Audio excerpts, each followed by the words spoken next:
What's happening?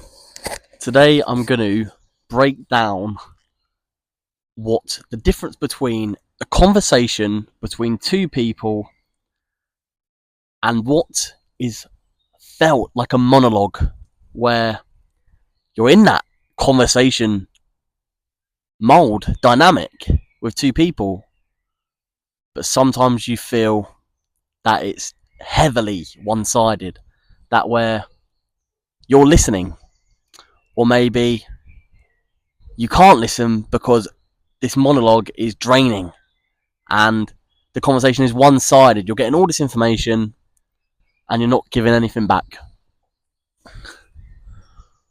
Real conversation is a two-way thing. It's a flow of words, of ideas, of reasons. It's not a lecture like you're at university and you're just sitting there with your laptop open, jotting down notes that are being told to you for an hour. It's not a lecture. In a conversation, both people speak.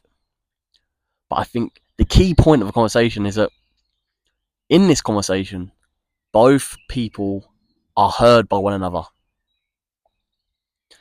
You feel like you're actually building an idea and a reason together, rather than one person or the other just spouting information out with no solution or idea of what's actually coming out of this conversation. A monologue, like I said, it's when someone is talking to you, and it's where you can't take it all in because it seems to just never end. But sometimes you could feel like you're in a monologue, but sometimes it's not always the speaker's fault. Sometimes, if they're rambling on, they've got to get something off their chest, which in certain scenarios, you've got to understand and respect and make sure that you're making the effort to listen. It's not always about their ego and what they're trying to tell you. It could just be simply that they've built up this massive emotional overflow that they just really need to just get out, and they feel comfortable talking to you. As we sort of enter this sort of monologue that was never meant to be a thing, it was always meant to be a conversation, but we've entered it and it's now become a monologue, and we can feel it becoming a monologue. We need to make sure as the listener we don't unintentionally turn it into that monologue. We need to make sure that we're doing our job. Yes, we're listening to the person talking, maybe overflowing with information. But as the listener, we need to make sure that we are actually listening, that we are present, that we've got questions of what they're saying. So that instead of them just going on and on and on, you can question what they're saying and potentially get to the solution quicker or in a healthier way. The way we listen, it can either invite dialogue that then enters you into this conversation, or what it could potentially do is reinforce the disconnection between you and the speaker, you and the other person overflowing with information. But energy doesn't lie. Conversations always leave both people connected, where you feel like you've both got out what you wanted from that interaction. Monologues will drain the listener and inflate the speaker, where a lot of the time as well, when you are monologuing, sometimes you don't know you're doing it. And this is where the listener has to make it a conversation as well, where sometimes, like I said, you could be overflowing with information, overspilling, but it takes two people to tango. You can sense when your space and your conversation is being shared rather than when it's taken away from you and becomes that monologue. Listening to someone is an active form of making it a conversation. It's not passive. You don't just wait for your turn to speak. And you need to listen to understand.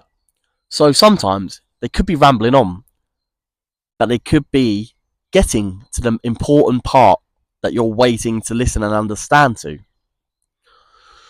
And true listening, you can tell when someone's listening to you, and they might end up feeling more comfortable to open up in that one-on-one, where they can sense that you are actually in the room with them and want to know what they're talking about, that you're intrigued, that you're their friend. That's the reason why they feel comfortable having that conversation with you, is because they want you to feel comfortable, and they want to be in a comfortable dynamic where they can say that stuff. The best connections happen when there's a middle ground. As the listener, ask questions, be curious, be present, be in the conversation. Not just the listener, because then you play off each other, where you share. One of you becomes a listener, one of you becomes a speaker. That's how conversations work. But also make sure that you're letting the other person sort of be in the conversation as well. If you're the speaker and you're the listener, make sure that you're letting them get a word in. Don't grip the conversation, because then it turns into like a meeting, a monologue, where you're sort of just there to listen to them. And when you sort of build this dynamic of a perfect conversation, that's where the trust and the depth lives between these two people. That makes every interaction a conversation. And then you never feel yourself slipping into that monologue. I also think, though, social media has taught us and directed us in the path of monologues. But life needs conversation.